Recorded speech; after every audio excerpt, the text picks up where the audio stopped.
And with that, Victor Wooten is a bass player, composer, producer, and a 5-time Grammy Award winner, as well as a founding member of the jazz and bluegrass band, but band seems insufficient, supergroup Bella Fleck and the Flecktones. Wooten began learning to play music at 2 years old and began playing in nightclubs and theaters with a family band at the age of 5. He's won every major award given to a bass guitarist, including Bassist of the Year and Bass Player Magazine's Reader's Poll, at least 3 times. Victor's also a lecturer and educator, teaching at universities and spiritual centers around the world, from Harvard and Stanford to the Haven and the 92nd Street Y. He is also an author. His first book, The Music Lesson, A Spiritual Search for Growth Through Music, was published back in 2008. And his latest, The Spirit of Music, The Lesson Continues, is, as the title suggests, something of a sequel, and it's the subject of our time together this evening. Please join me in welcoming Victor Wooten. Howdy, Victor. Hello, Weir. How are you? I'm all right. Good. I'm just trying to get my thing settled over here. I've not done a conversation and tried to have a screen open so that I can see the human that I'm communicating with. And, it's well, I am here. I am here. I'm happy to be here. Thanks. We're beyond glad to have you. Thank you. How's 2020 into 2021 treating you creatively, personally? Yeah. 2020 has treated me well, and I know it hasn't been a great year for everyone. But so I'm not saying what I'm about to say in disrespect of what other people have been through. But I've been away from home for over 30 years. I haven't been home a month at a time, probably in my kids' lives. Mm-hmm. My oldest is 23, youngest is 16. So I've almost been home a complete year now, which for me, I'm loving. You can ask my wife and my kids what they think about it. But I'm literally loving it, where I wasn't planning on touring in 2021 anyway. Got it. So I just happened to get that year off early. Yeah. What was the thinking behind that? Why were you going to take the year away? Family. I've been choosing music and touring over them for too long. And, I it's just, those are years I won't ever be able to get back. Right. And I'll never, and, my friend, good hero Chick Corea just passed away on the 9th. We didn't find nobody, even his close friends, we didn't find out about it until the 11th, 2 days later. Right. And I just realized, if I'm lucky enough to be, open-minded and sane and alert during my final days of life, I'm not going to be sitting there thinking or laying there thinking, man, I should have taken that other extra gig. I should have practiced a little more. It's going to be, did I spend enough time with my loved ones?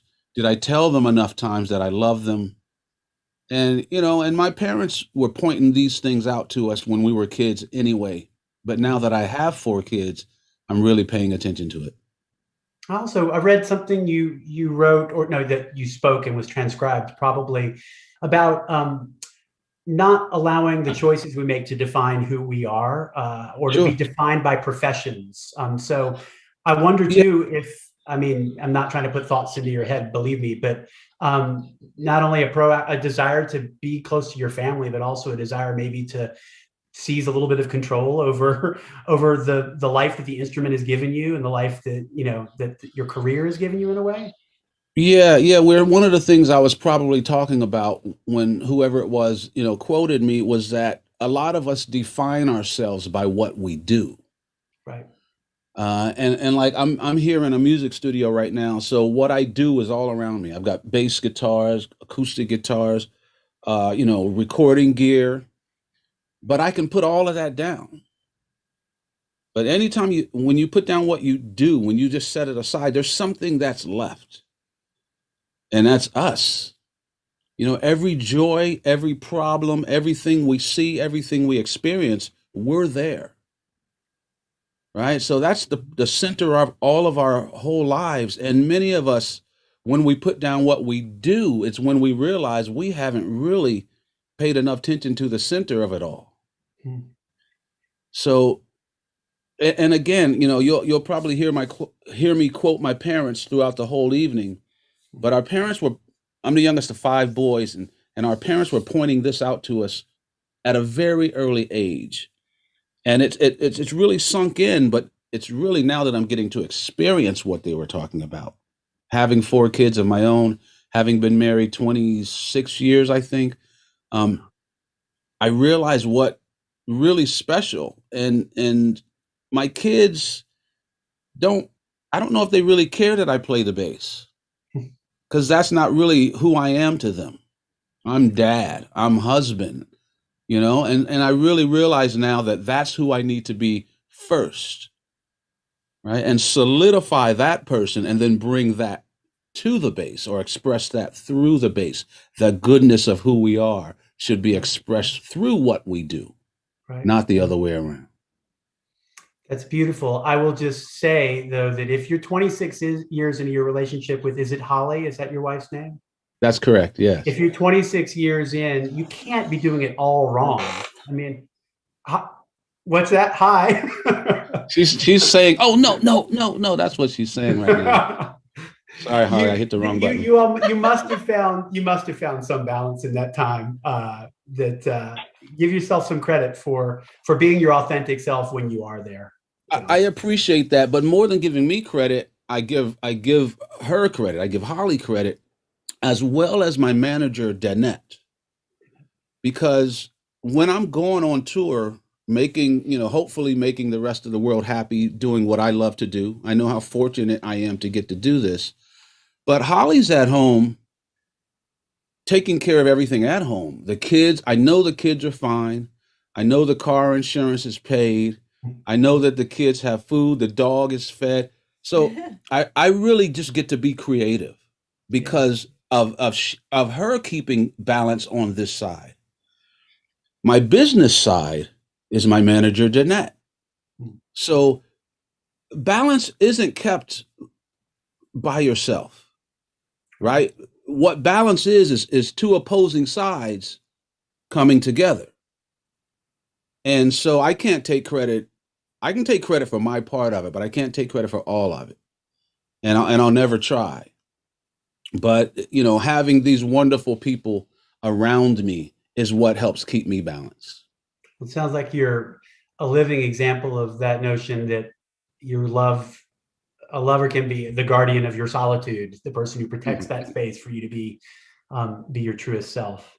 I told you that in building questions or thinking about how to talk to you, I was sort of hopscotching around. I won't even pretend like one of your solos, but like one of your records for sure.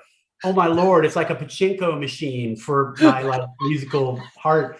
But anyway, good. The first thing that I felt like I wanted to ask you from jump, I was thinking about the fact that a lot of my friends wrote off Stevie Wonder's records after Hotter Than July. And I was listening to your music to prepare for this album, and I heard your cover of Overjoyed, a ballad from In Square Circle. And I want to thank you for reclaiming that song from easy listening radio and from that underrated period of Stevie's career, and also for somehow making your instrument sound simultaneously like a bass and a Martin classical guitar.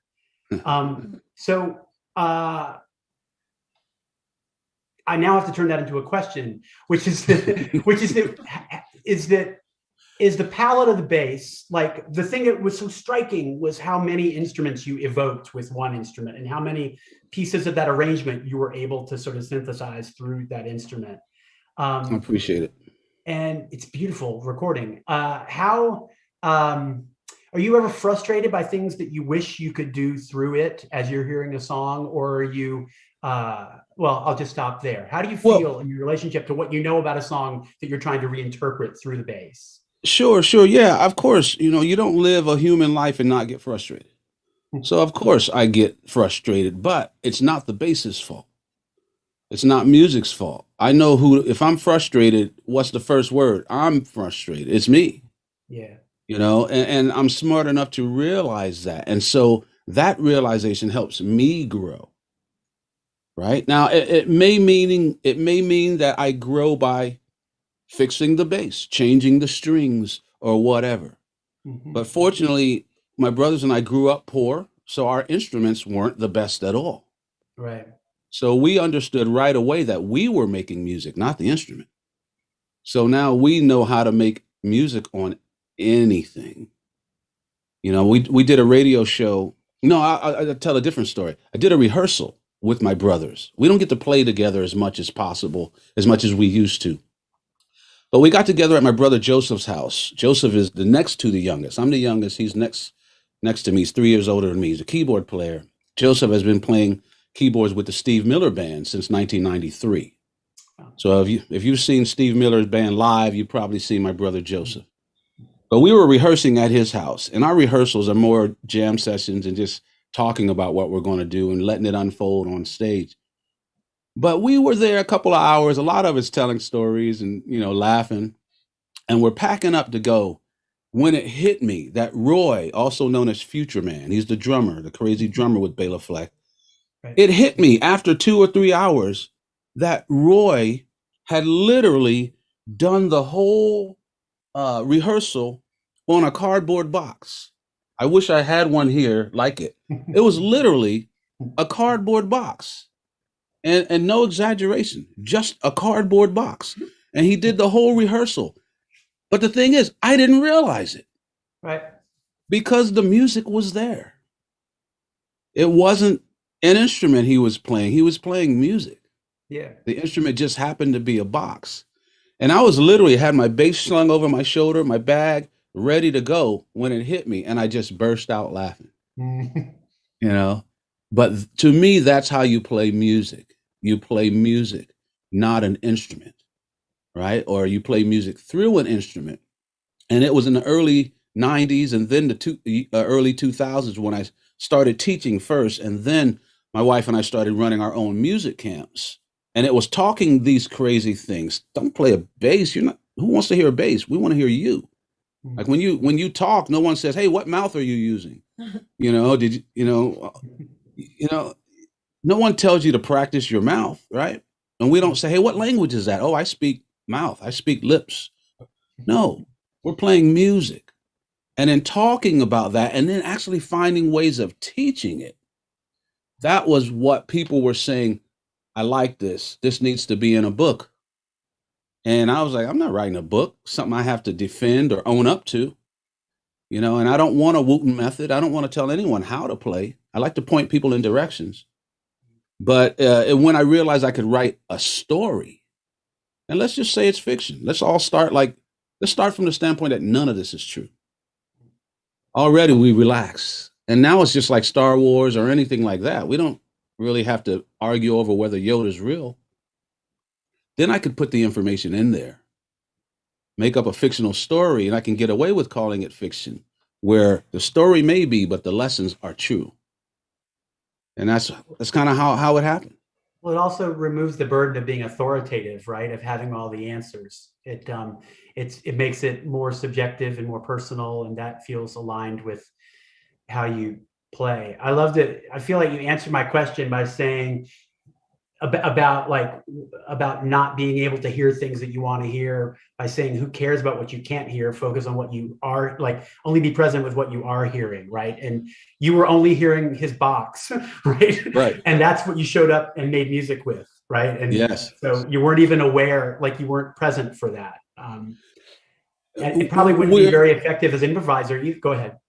Oh, I'm sorry, but you just put something in my head, and I won't stay on this, but I look at this pandemic the exact same way, right? Where a lot of us, especially a lot of my musician friends, we're wishing we were somewhere else. I can't wait until I can get out and play a live concert. I want to, rather than really focusing on where we are. Yeah. Because we have an opportunity right now. Yeah. Right. To make where we are better, so that when we get where we want to be, we arrive there better. And in my mind, this is how we don't return to normal, because normal got us here. We don't want to go back to normal. We want to surpass normal. Right. But we won't surpass normal, but not by not paying attention to where we are. Right. Only to where we wish we were. Yeah. We risk too much, the risk of losing something. And for me, I don't want to be thinking about tour while I'm at the breakfast table with my kids. Right. Or finally getting to, lay down and watch TV or something with my wife, and I'm wishing I was on tour. Too much to miss. So playing music is the same way for my brothers and me. When we're on stage, that's the only gig that matters, because it's really the only gig that is. No matter what we've done before, those are just warm-ups for tonight. Right. You know, so So I like that. Just made me think of that as you were saying that. no, you're speaking as a gifted improviser who the game is all in the present. It's all about maximum awareness in the present. But then you just used a term about in talking about a better normal. How do you, not to get too esoteric, but I think we're probably going to stay there. How how do you think about better? What does better mean to you then? Like what's an aspiration if you're also so deeply invested in being present now for who you're with and your family, your fellow musicians? What's better mean? Sure. Well, there's no one way to define it. There really is no one way. If I wanted to be a basketball player and next year I'm an inch taller than I was last year, that inch taller might be better. Yeah. If I'm sitting on an airplane, being an inch taller may not be better. So it all depends. But for me, it's really more of an awareness of who you are. To me, that's getting more to the essence of what better might be, and getting closer. Well, knowing who we are, right? Who we are, and also getting closer to who we would like to be. Yeah. Right. In every aspect. Like I love the way I play on the bass. Would I like to be better? Yes. Do I know what to do to get better? Yes. Do I have an idea of what better is? Yes. To me, that's a great thing. Now the next, because we're human beings and we live a physical life. Now I just have to do it. But in many cases, I think knowing what better is can't happen without looking backwards. Yeah. Not to judge backwards, not to complain about it so much, but as a reference. Right. Like I look at a sixth grade picture of me and I got a bow tie on and suspenders, right? There's no use in criticizing that. No. Right? It sounds adorable. Why would you criticize that? Right. That's just where we were. And we're not supposed to be there. But for me, the more I can learn to accept where I am, even though I know I would like to get better, I want to keep improving. I want to be a better husband, a better dad, a better friend, more caring, right? Because life and music or anything is like trying to count to infinity, right? You don't get any closer to the end, but you do get further away from the beginning, right? And so to me, being able to keep improving, keep growing, which really the biggest growth is in what we know. Not only what we do, but what we know about ourselves. Right. Right, about ourselves. And to me, that gets closer to what I think better is. And it occurs to me that you mean lots of different ways of knowing, like what you know in your fingers, what you know in your heart, what you know in your head, like sort of always be acquiring new depths of understanding through all of your faculties. Sure. And then as humans, it has to evolve into what we do. Eventually, because we do stuff in life. I can't just sit on my couch for 100 years, or take a person. This is not a judgment at all. It's just the way I see it. Take a person who smokes, right? And I'm not against it. I just don't do it. But I don't know anyone who does smoke who thinks it's good for them, health wise. Right. So in other words, they more than likely know that it's not good for them. So knowing is not enough. Right. Knowing is just a start. Then we have to do. And as my friend Joseph McClendon says, then that'll lead to what we end up having. Right? We have to know, we have to do, we have to repeatedly do, and then we'll have. In other words, if we want more money, do the right things, know how to do it, then do it, and then we end up having stuff. And I think for me, as I grow older, what I'm looking to have is not as physical as it used to be when I was younger. Makes sense. It's more the stuff I can't see, but I can feel, and other people can feel. My wife, my kids, So it strikes me that and it was in your bio, your musical education was through doing, and through doing, your teachers were your family, and your teachers were both mentors, like another generation forward, but also your generation, your family, like, you know, Sure. your siblings who are playing alongside you, were all helping you develop your voice and develop your creativity. At some point, you must have intersected with sort of conventional music training, and it, in some context, that has helped you figure out like how to talk about what you do. And I don't mean pedagogically in that there isn't a Wooten method, but you do talk a lot about sort of resisting kind of conventional musical education, or not. I won't say you talk about it a lot, but it's held up sort of against sort of the way you talk about it. Yeah. Can you tell us a little bit about how you've interacted with sort of more conventional musical education and how it's helped you forge your own perspective on how people grow into musicians? Sure. There's a lot of phases to that. Um, I learned to play music exactly how you learned to talk, right? And I'm going to guess that your first language is English. Even if it's not, I'm going to use English. Fair enough. But that's how I learned to play. You just jammed, to use a musical term, as a baby before you could even speak English. You were allowed to participate, Hmm. right? Your family didn't make you only talk to other babies, right? You were jamming with the pros. They never made you practice. They never corrected you. No one told you which words to learn first or what kind of tone you had to have. You were allowed to always, even to today, have your own voice and say what you want. To the point where parents, knowing you're not speaking English yet, we don't wait until you do. We learn the baby's way. So your mother knew every cry, every, pass gas, whatever. Mom knew what that meant, all of it. So we learn the baby's language knowing they'll eventually learn ours. But it's through that freedom, that non-educational style, non-overcorrecting every time you're wrong, because whenever you learn anything new, of course you're going to be wrong more than you're right. So if you hear you're wrong every time you're wrong, you're going to quit.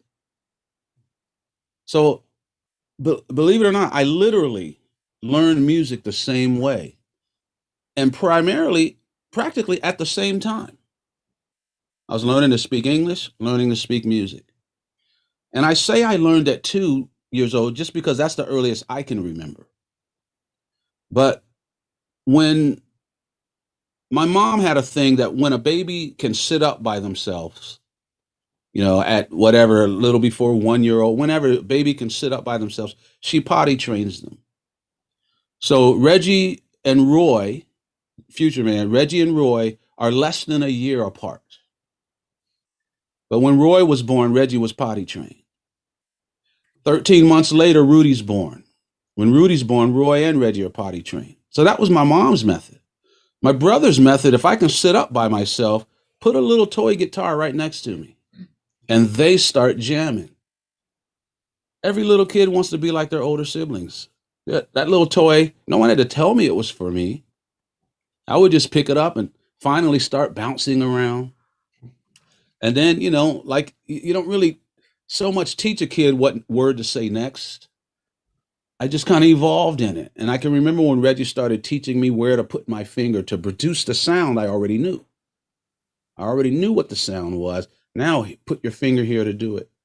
And so that was my earliest years. And I did that up until about the 6th grade. Okay, now when I'm in the 6th grade, 6 plus 5, I'm about 11 years old. I've done hundreds, if not thousands of gigs already. And not that that's special. That's just how I grew up. But now I get into the orchestra. I get into the 6th grade orchestra in Virginia. And I grew up in nightclubs, so I saw the big double basses. And I was always too short, too small. So I didn't know they made them in different sizes. So I thought I'd always be too small to play double bass, so I chose cello. And so now I have to learn how to bow, and I have to learn how to read. The teacher, the first day of cello, I just treated it like a bass. I could get on it and make music. Teacher just pushes me aside and takes all the other beginners. right? And then at some point I'm realizing, wait a minute, these beginners are learning things I'm not learning because teachers thinks I can already play, and I can play music, but I can't read. I don't know the real theory stuff. That was my first awareness, real awareness, that there was an academic area I had not really entered into yet. Right. Yeah, but because of it, I got good at it.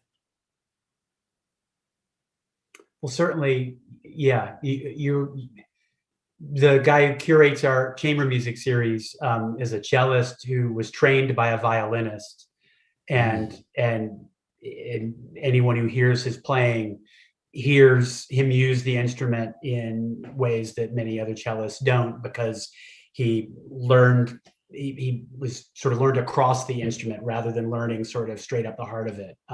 nice. Uh, I was going to, where in Virginia, by the way, out of curiosity? I should know this. Newport News, Virginia. It's kind of Yeah, on the coast near Norfolk. it's in the Tidewater. I grew up in Williamsburg, so that's why. Wh- Yeah, That's in where I met my Williamsburg. wife at Busch Gardens in Williamsburg. Fantastic. On the Glissade roller coaster, or where were you? Wow. Okay, you're telling the truth. All right. I'm trying to bring it. I just so you know my credentials. I actually used to give tours of the church in downtown Williamsburg wearing a tricorn hat. That's the truth.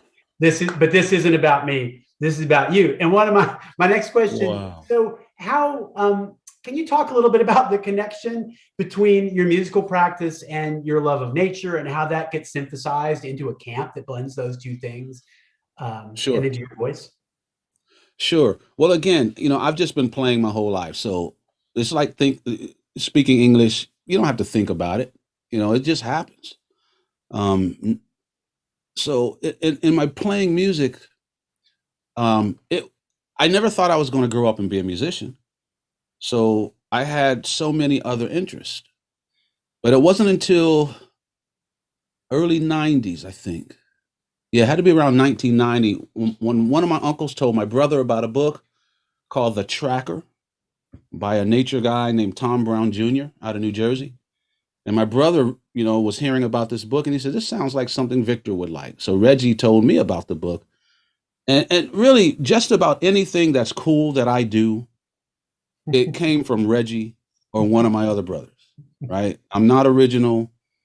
Uh, I'm not that good. It's because of my brothers, really. I won't hesitate to ever give them the credit. Um, yeah, my brothers really kind of taught me how to do things. My parents taught me why to do things. All right. And that's more of what the second book is about, is why. The first book gets into more how. But I'm I get this book and I'm hooked. This book called The Tracker. And I get a few chapters in and I'm just totally hooked. And I'm saying, man, if this Tom Brown guy is real, I want to find him. And so, this is before the internet. I had to call, information and all this stuff. And I found him. And it was before I realized all his information was in the back of the book. I hadn't gotten there yet. But when I took my first class in October of '91 with this man, at the time I didn't care for him so much as a person. He seemed arrogant and all that stuff. But the information, I'm sitting there silently telling myself, this man's teaching music. He may not realize it, and he's definitely not calling it music, but this is music. This is what music is. And more importantly, this is how music should be taught.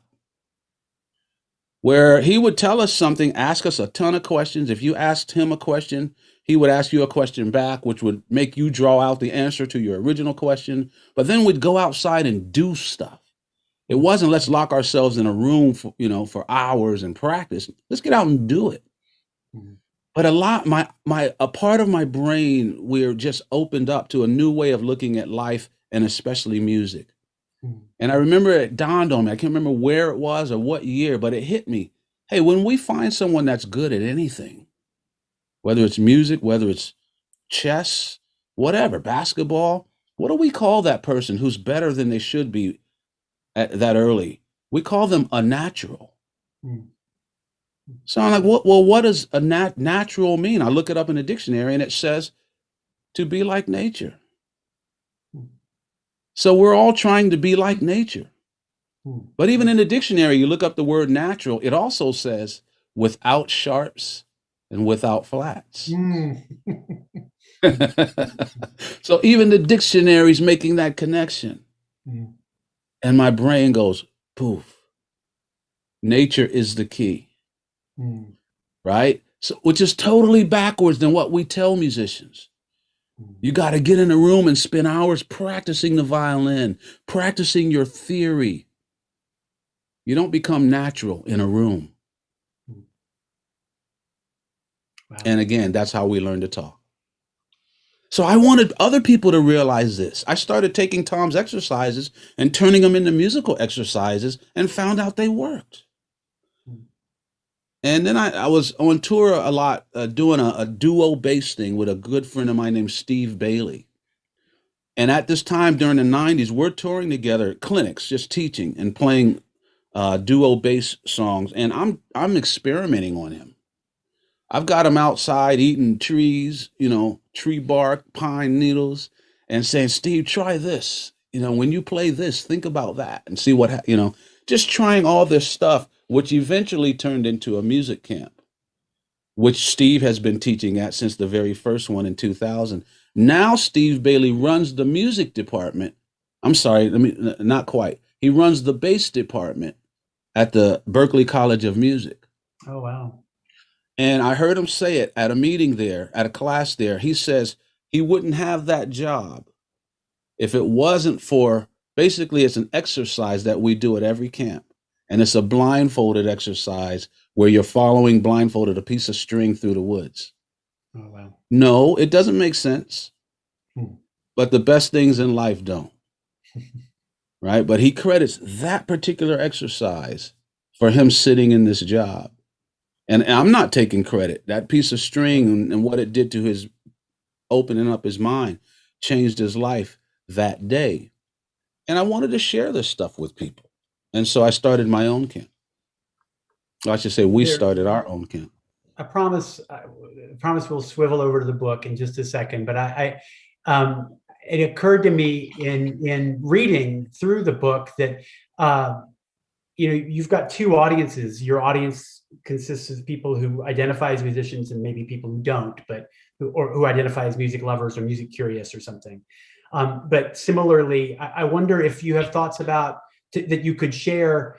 If we can't attend your camp, can you share something with us that puts us into the headspace of what it's like to be at that camp and to sort of have a dual practice of music and nature that you're trying to actively integrate? Sure. Here's one example. Can you hear that bass? Yeah. You can hear that, right? Okay. Here's an example. And this is more of my parents coming through. My mom was at every camp she could possibly be at up until her death. She loved the camp because she could see what the camp really was. She knew that we were using music to bring people there. Mm. But our goal was to send them away better people. Yeah. See, my mom would say, what does the world need with just another good musician? She said, we have plenty. She said, what the world needs are good people. And again, it wasn't her telling us not to play music or not to spend all this time doing it. But if we're going to spend all this time and energy and money and effort, it needs to make someone else better other than just me. It needs to make the world better, or else why are we putting all this energy into it? So one of the things that hit me one day is if I play, let's say I play a C, right? And then I play a C sharp, right? At the same time, right? It's kind of dissonant, kind of weird, right? Right? But if I play the same two notes, C sharp, and take the C up an octave, right? All of a sudden, it's pleasing. Same two notes, but now the C becomes the main note in music that makes a chord beautiful, the major 7. right? Put another note in there. Whoa. So is it that the two notes are wrong? Bad? They don't work? In life, we take two things that seem to clash and we write it off. I don't like that person. This doesn't work. But what Michael, one of the teachers in the book, says, maybe you're viewing these things or one of these things in the wrong octave. As my brother says, it may be that just one of us needs to take the high road. Right? So this is what I first started realizing in learning about nature. Right? Because in the, like Lion King, the circle of life, you know, we see it in Lion King. It's a nice cartoon, but the lesson is real. That's the power of fiction, is we open up and allow it in without a prejudgment. But in nature, I was learning the purpose of everything. Right? Yeah. A beautiful flower needs regular dirt. You know, everything matters. So I started looking for that same thing in music. And, you know, and then there's other things I could do to the C and the C sharp and keep them even in the same octave, but add other notes and it starts to sound beautiful, jazzy, different things like that. So for me, that is like the nature of who we really are. And I don't consider myself a real religious person, but my mom always said God never made a mistake. God never made any mistakes. So if I don't like these two notes, again, what's the first word? I don't like these notes. It's so easy to blame the thing I don't like. But maybe I can change something about my nature that helps me understand the nature of these two notes. Right. All right. And I literally learned that sitting in the woods in I started learning it sitting in the woods in New Jersey. Wow. You know, but there's a lot of nature exercises, you know, that we do as soon as they arrive at our camp that help them start to understand it. There's a thing that I do first night to help them understand the relationship between music and nature. And I do it first night so that we're done with it. And I tell the students, we're going to do a bunch of crazy things this week. You don't have to do any of them, but I hope you do. I said, but we don't have to waste any time now, you know, trying to describe or explain what this has to do with music. Right. You already made it. We do it in a simple way the first night, and then we're done with it. And they get it. Everybody gets it. Do you ever tell them what it has to do with music, or do you let them figure it out on their own? Oh, no. Oh, no. Oh, no. The simple thing that I do, where I'll make this fast because I know I'm talking a lot. No. The simple thing where I take a board, a white dry erase board, and I write nature on the top. And I just tell everyone, give me words that describe nature. You know, unforgiving, beautiful, and we fill the board. And once we get the words they want and they're cool, comfortable with each of those words, I put that board away. I get another board. I write music on the top. And I say, give me words that describe music. You know, powerful. They say, you know, they give me words. Once we're comfortable with those words and everybody's cool, I bring the first book. Let me slow down. I bring the first board back out and I just switch the headers. And they find out that the words they use to describe nature describes music perfectly. And vice versa. And if somebody has a word, well, why is music dangerous? You know, never in 21 years of doing camps have I ever answered those questions. Because as soon as someone asks, one of the other students says, well, blah, blah, blah. And I just sit back and smile. My mom sits back and smile. And we just let them figure it out. And then the person who asks, well, what about music? Why is it dangerous? Once someone explains it to them, I said, are you okay with that word now? Should we leave it or should we take it off? And they say, oh, no, leave it. They get it. But the students explain it to each other. And then I come back and say, what I think you're telling me, correct me if I'm wrong, because I don't want to tell them. Correct me if I'm wrong. What I hear you telling me is that music and nature are pretty much the same thing. Is that what you're saying? Well, yeah. And then they start telling me, oh, well, thank you for telling me that. I like that. I like that. And I say, okay, now that you've told me that, we're done with it. So when we have you outside rubbing sticks together to make fire, we don't have to go over again what this has to do with music. And we solve it the first night. It's fun. That's fantastic. I want to remind everybody who's watching that we'll have an opportunity to take your questions in just a couple of minutes. But I think maybe now it's appropriate to actually ask you some questions about the book. And again, one more process question. Why is it important to you so many of these ideas are experiential, and so much of what I hear you talking about are the ways that music is a manifestation of your values, or can be a manifestation of your values. Sure. And your priorities. What is writing it, and what is writing your voice or your stories into book form? How does this augment what you're able to do with your instrument, with your voice, with your camp, and like what's important to you about putting it into now a second book? Yeah. Different avenues of reaching people. Yeah. Which in turn creates different avenues for people to reach themselves. Right? More so in a book, people read it in their own voice.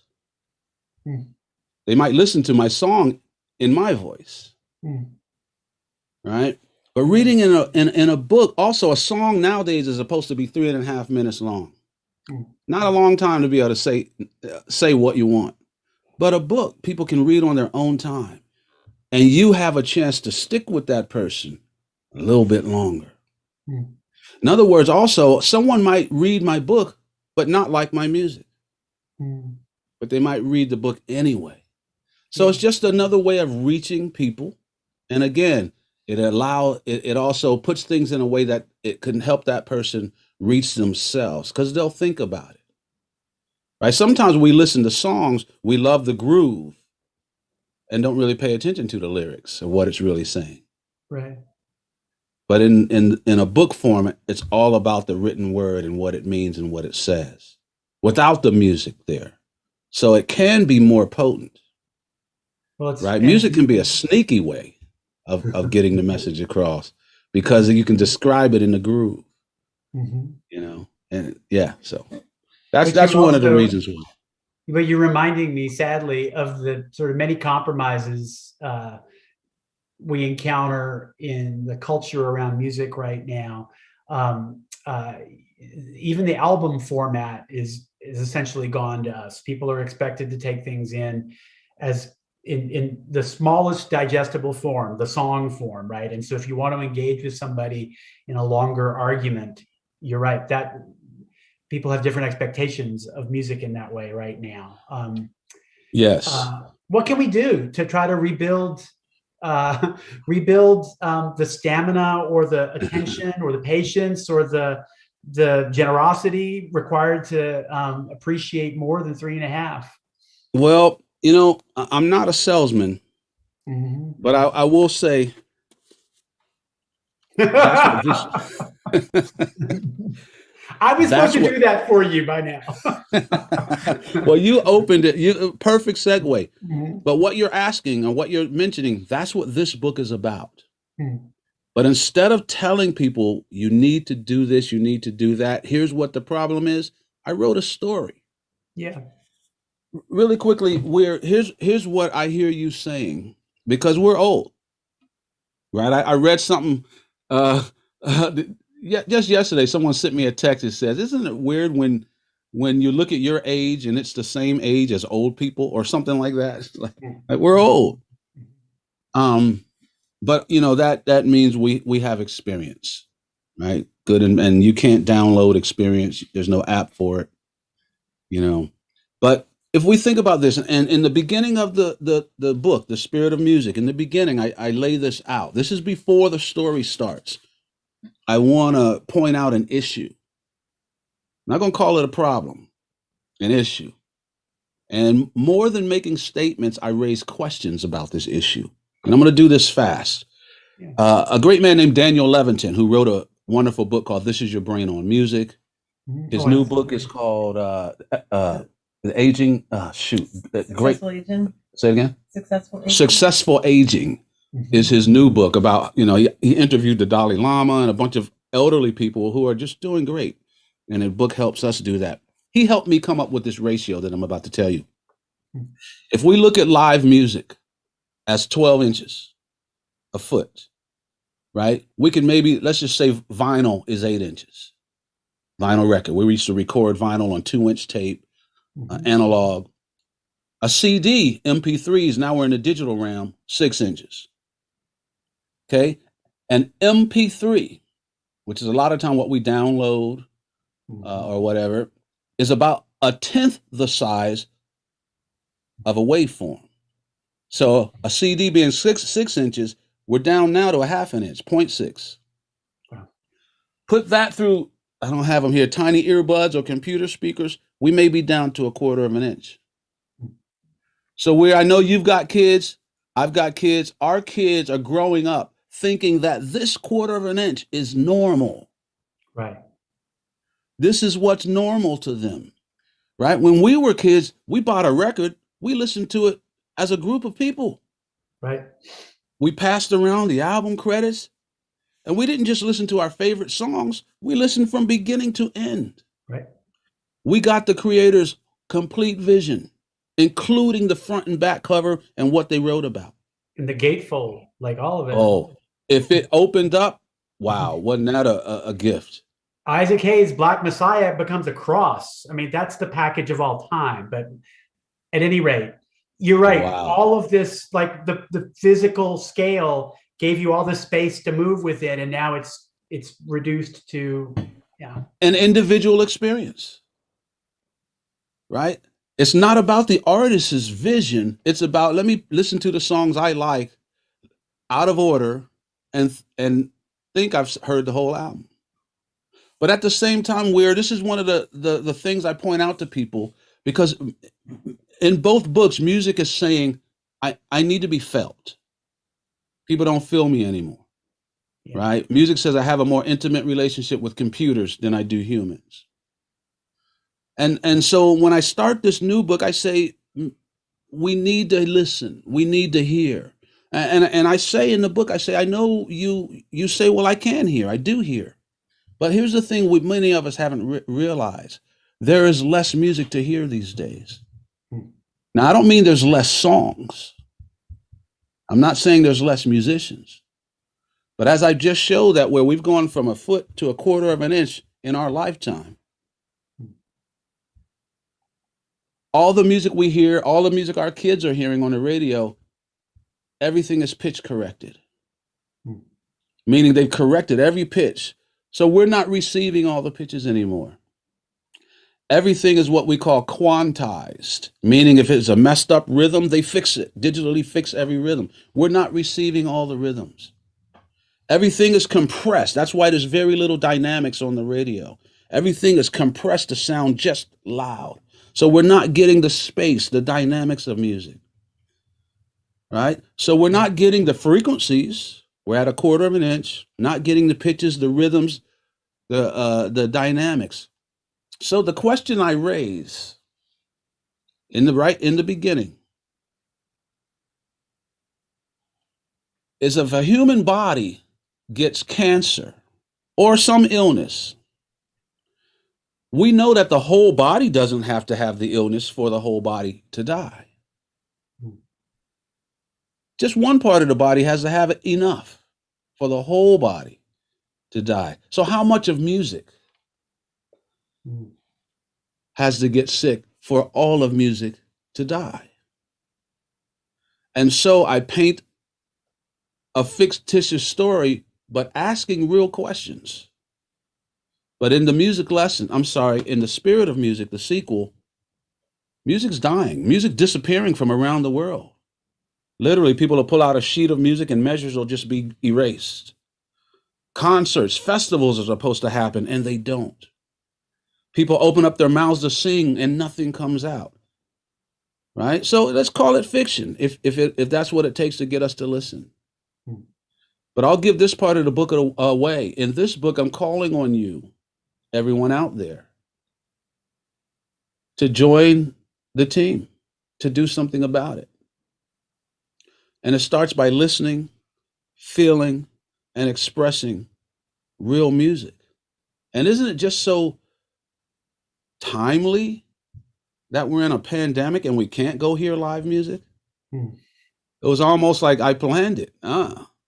You know, I mean, I want to be out there playing and listening to live music. But I started writing this book way before, but it seems like life is echoing what the book is saying. Yeah. And what are we going to do about it? And I would ask you more about how the parable in the story empowers people to join that team. But I think that's an opportunity to hold the book cover up again and ask people to read it for themselves, right? Isn't that what that's supposed to be for? We do have a couple of questions that I'll turn to now, and they take us, frankly, no further off the topic than I've already taken us. I like it. Eric, by the way, throws down the gauntlet. He says that his question is one of the weirdest that you will get all night. All right, Eric, we'll see about that. What is your favorite joke involving music? It can be as clean or dirty as you wish to reveal. Joke involving music. Wow. One of my, the one that just popped into my head is the married couple who won't talk to each other anymore.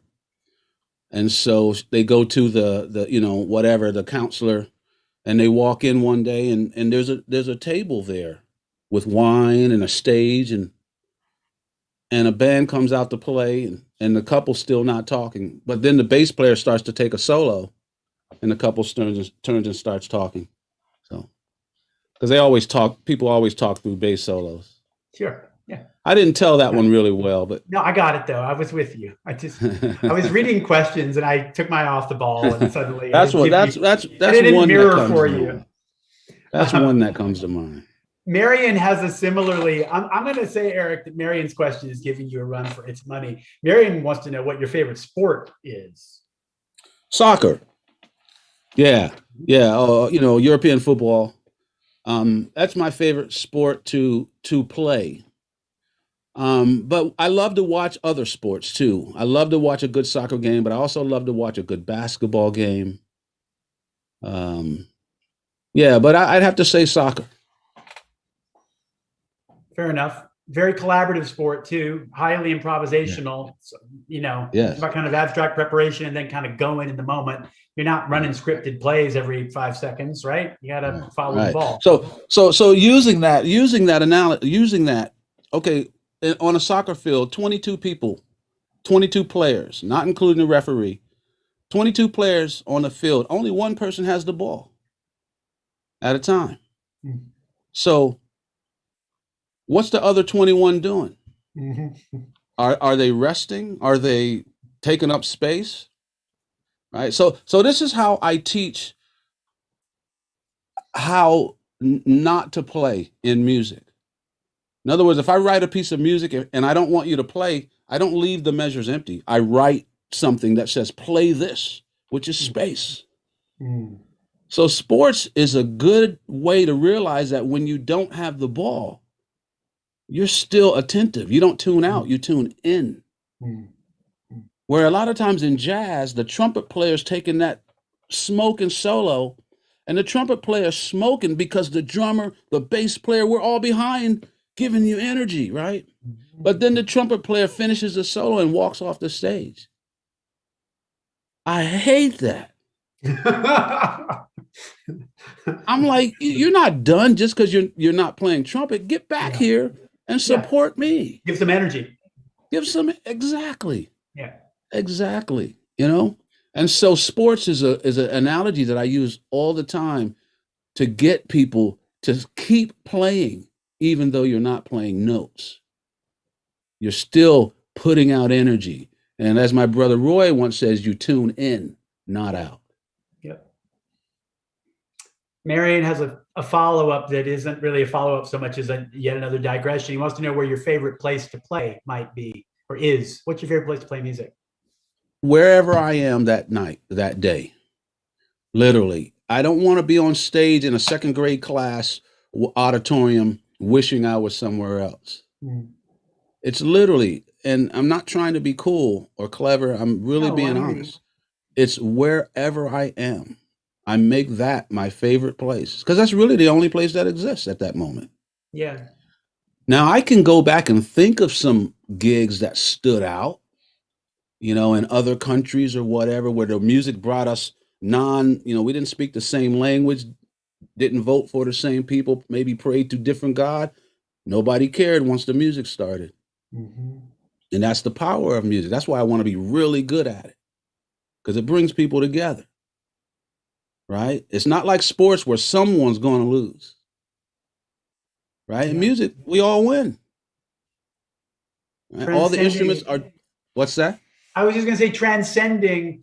I was going to ask you about to sort of translate this as looking for a transcendent moment, since transcending literally means sort of coming over, overcoming obstacles, like, that we didn't vote for the same people or we don't worship the same God. A moment of transcendence means all that's meaningless. It's not important right now. What's important is the thing that we do have together. Can you think so when you put it that way? Not a favorite place, but a favorite state that you've reached. Can you Yes. can you give us that? Okay. Wolf Trap. Holly, I got to ask Holly a question. Where were we on the State Department tour when we played in that place with all the people were in robes?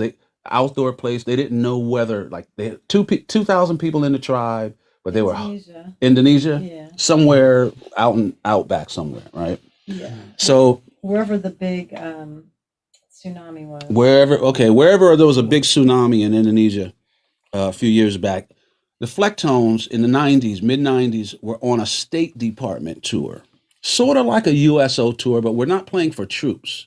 But we're given high military ranking, and we go around the country as musical ambassadors. And so we play concerts for the public, but also we play music for dignitaries and ambassadors.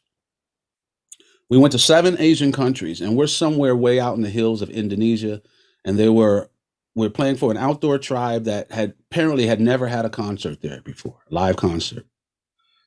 And to cut to the chase, Bela was smart enough that every country we went to, we learned some of their native songs. Like for us, it might be America the Beautiful or the national anthem, something that the whole country knows. We learned their songs. So we're playing our Flecktones music. And as you know, this is a crazy band, right? So we're playing our music and the people are polite. We don't speak the same language. Most of the women have their face covered, like in the Muslims or whatever religion, they have to cover their face. People are in robes and they're being polite. But when we went into their song, their country song, even in our Flecktones way, everyone was on their feet. At that moment where there was not Americans and Indonesians, there were not Christians and Muslims. Yeah. There was not Jesus and Allah. It wasn't even a band and an audience. We were just one. And I felt it. Yeah. And I felt it from the inside, not just standing back looking at it. We were a part of it. And, I don't know if that was the first time I realized it, but I realized it strongly that day that this is the power that music has, that it shows us who we really are, not who we think we are, who we really are, which is one, even in our separateness, right? It was amazing. I'm tearing up hearing your story, because it's such a profound moment about respect and not just unidirectional communication of you giving your language to them, but by taking on their music, they felt so seen and so honored by you with that simple gesture that it unlocks a whole new level of communication between the two between you. Yes, all. And you said something really beautiful. It was that connection that we made with them that made us do this. Yeah. Right? A lot of the times we're playing music, and as musicians, it's about us, especially in jazz. It's about how much I've practiced, how many wrong notes I can play, how I can solo through these changes or whatever. But when you learn how to connect with your listeners, with your audience, it's powerful. A quick but short story is one of my really close friends, a guy named Anthony. I was playing a concert with the Flecktones, and in the early days of the Flecktones, our audience was built upon Bela's bluegrass audience. So not to sound mean or racial, it's just what it was. The audience was mostly white. And we're playing an outdoor festival. So we're not the only bands, but there's a few thousand people out there. I'm on stage playing with Bela Fleck, and in the back right, for my back right of the audience, way in the back, I saw a short, stocky black guy. And I just make my own judgment. That guy's not a banjo player, right? He knows Bela, but he's not here for Bela. My brother Roy plays the only drumatar in the world. He was the only guy, especially in the early 90s. He's not a drumatar player, and he doesn't play harmonica. I said, this guy's a bass player. And I said, he looks about my age. We're close to my hometown. We were in Maryland, just a little north of Williamsburg, right? Newport News. I bet this guy grew up listening to the same music I grew up listening to. So in the middle of one of these weird Bela Fleck tunes, I threw in a bass line from George Clinton, Parliament Funkadelic, just for about 2 bars. And in the back of the audience, I see this guy look, and he puts the P-Funk sign up, like way up in the air, right? Yeah. After the show, we beeline to each other. Hey, man, what's your name? My name's Anthony. Wow.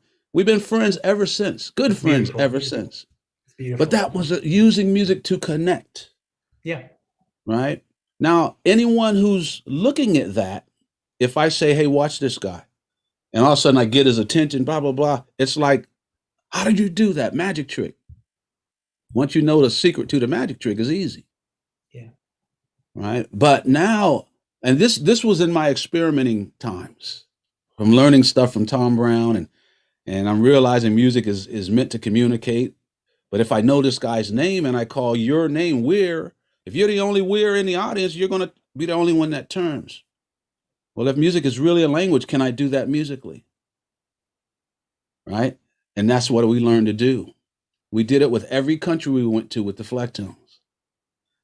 But I also did it with Anthony, just him, in the midst of 1,000 people. Music is that powerful. Yeah. Doesn't mean we all have to recognize and learn that power. But if you do, music will speak to you differently than it does everyone else.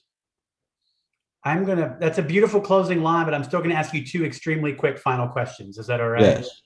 Oh, my Lord. Absolutely. So Catherine wants to know, she says, Vic, you said something years ago about how to get an audience to listen. Something about how you play your solo or look at the soloist. Do you remember what she's asking you about? I'm not quite sure, but I will share this short story. I'll try to be quick. This is what I use. This is one of the techniques I'll use when I know the audience isn't listening. Okay. Let's say the audience is talking too loud. All right. I'll do it this way. Let's say my band volume level is here, but the audience is talking here. So this has to use a few different elements of music in conjunction. It uses phrasing, dynamics, rhythm. But what I do with my band, or if it's me solo, I'll just gradually start getting louder, which pushes the audience higher.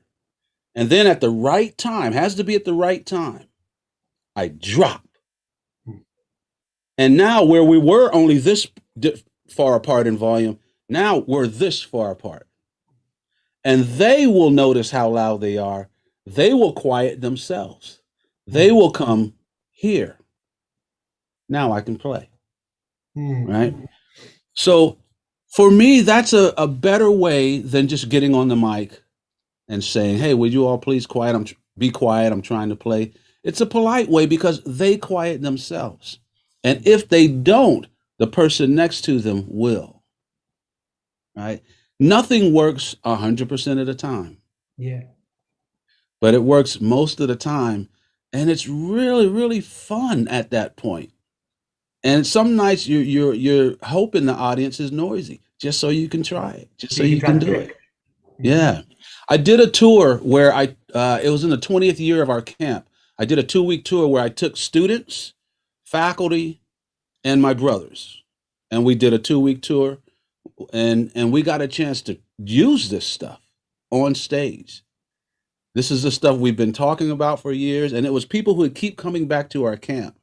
So the people who keep coming back to our camp, they get a different camp, even though from the outside it may look like the same camp. Yeah. Right. The same with this book. I have a camp called The Spirit of Music. Oh, well. The people who have been to this camp, The Spirit of Music, are reading a different book. Yeah. The people who have been to any of our camps are reading a different book. Definitely. If you haven't been to any of our camps, you're still going to get a lot from the book. Mm-hmm. But I did it that way on purpose. There's even song titles. There's at least 2 song titles hidden in every chapter. Right? So when people read and see these song titles, it'll kind of give them a little bit of different of an insight to what the song means. And then hopefully for me, they'll go back and listen to the song. This has been so much fun. I have to pose one more question. I'm going to tell people that when we got together in the green room earlier and we were talking through format and what we were going to do, you said, you know what, it doesn't matter. Let's just start and we're going to go where it's going to go and it's going to be fun. And you weren't wrong. That's exactly what's happened. It's been great. But what it meant was that the structure, such as it was that I had mapped out, was I was going to ask you a lot of kind of definitional questions. I always thought that phase shifting was kind of a cool thing in music, but the phasers are the bad guys. And I had all these things mapped out. I'm going to let all those questions, like ways you could explain some things to me, I'm going to let them go. But I do have to have this one. I'm not going to let this moment get away without asking you this. One of my favorite tracks in exploring your work was You Can't Hold No Groove If You Ain't Got No Pocket, right? And that's not just a funny joke for people, because the rhythm section of band often refers to getting or being in the pocket. And so my question for you, Victor, my final question of the night is, what exactly is the pocket? I wish I knew my book well enough to open it up to that page. Is it in there? It's in there, yes. But I'll give you an explanation. Basically, a pocket is synonymous. It's the same as what we call groove. Okay, but you can also think of it this way, and this explanation may help anyone understand it, because it was hard to write it. But if you literally think about a pocket in your shirt or in your pants, it has to be designed to go down and back up so that things can sit inside of it. Okay, excuse me. That's what the rhythm section needs to be doing. If we're playing a groove that's just flat, sounding like a computer talking or a drum machine, you won't feel the groove. It won't make your body want to move as much. The groove has to do that so that the vocalists, the guitars, can sit inside there, right? It's like trying to hold water. You can't squeeze it. It has to have that dip in it. And that's the physical analogy of how to form a pocket. So a lot of it it's not just the right note, right? Because I can play you a pocket with all the wrong notes and make you like it. But if I take that pocket away and only play the right notes, it won't feel good, right? So the pocket is more what your body's moving to, the groove. Nobody's dancing to the key signature, right? Nobody's dancing because you played the right notes. I don't get up and say, is that E flat? Oh, I got to dance, No, we're dancing and moving to the pocket. So it's basically, if your body wants to move pleasurably to the music, it's got a good pocket. That's the pocket. Thank you for clearing that up for me. Where? That and Can I ask other, yeah. Can I ask the last question? By all means. Okay, and this is for everyone who can hear me, but for you, if you can just give me 3 words, 3 of your own words that describe music. to you? What, like, for me, music is fill in the blank. What is music? Um, uh, Music is an electricity. Music courses through me. That's not a word, but Yeah, I'll use I the word get it. electricity. I get it. Yeah. Music is emotion, or is an emotional conveyance for me. It carries. Hmm. It's a carrier. It Hmm. bears emotion. Hmm. It's a carrier, and uh, uh, actually, music for me is life, Hmm. because when I think about the combination of rhythm, of like the rhythms of my body, and the melody that I try to stretch across, like both project out and sort of like put across the top of like my blood pumping and all of my bodily systems functioning, my thoughts and my words, or the melody across the top of that. So music for me is yeah, I can't do it in 3 words. I can't do anything in 3 words, I Victor. get it. I get it. Can I you do get it. three? You can't do three either, can No, of you? course not. Of Oh course man, come not. on. That wasn't And fair. hopefully people out there were doing the same thing. But Yeah. here's a question that I've been asking at least since the early 90s to just about everyone that I teach or share music with. Notice that, and I get beautiful words just like that, and I'm sure the people out there are coming up with the same words, but here's the words I knew you would never say. Mm, We could sit here and talk about it for an hour. You would never tell me that music is notes. mm, You would never say it's scales, mm, it's theory, right? And I know you've got a guitar somewhere close. I've got a bunch of basses right here. We didn't even say music was a bass. mm, And we know it's not. mm.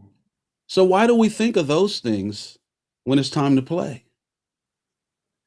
Right? If music is something that courses through you, something that's life, that's what should be at the forefront of our minds every time we play. Mm. But we stop in most cases at the tool. When I asked you what music was, you disappeared for a second. You went in here, but when we play, our attention stops here. Mm. And then we wonder why our audiences aren't getting it. Um, I'm going to have to stop this beautiful train, this beautiful crazy train, Victor. And thank you for your spirit and for your energy, and God, for your just generosity as a person to spend this time with us tonight, and to bring this book, which I already outed myself as only being about halfway through, but you've into the world to help us save music for each other, and maybe understand more about ourselves through music. There's a Absolutely. parable that this story tells. So to remind our audience, it's called The Spirit of Music. And you should also know, everyone, that even though it's a brand new book, it's in paper. It's a paperback original, so you can pick it up for a pretty inexpensive price too.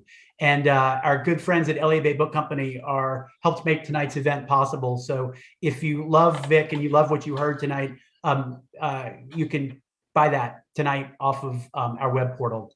Thank you so much, Victor. And I hope we get to see you in the flesh sometime in 2021 at Jazz Alley, you said maybe? Jazz Alley. That's that's where we were headed when we had to cancel our flights that day last March. So hopefully we can be there sometime this year. Well, we'll welcome you. Every single person on this call will be there. So thank you, man. Thank you. I appreciate it. Thank you, everyone out there. Soon. Yeah. Bye. Bye-bye.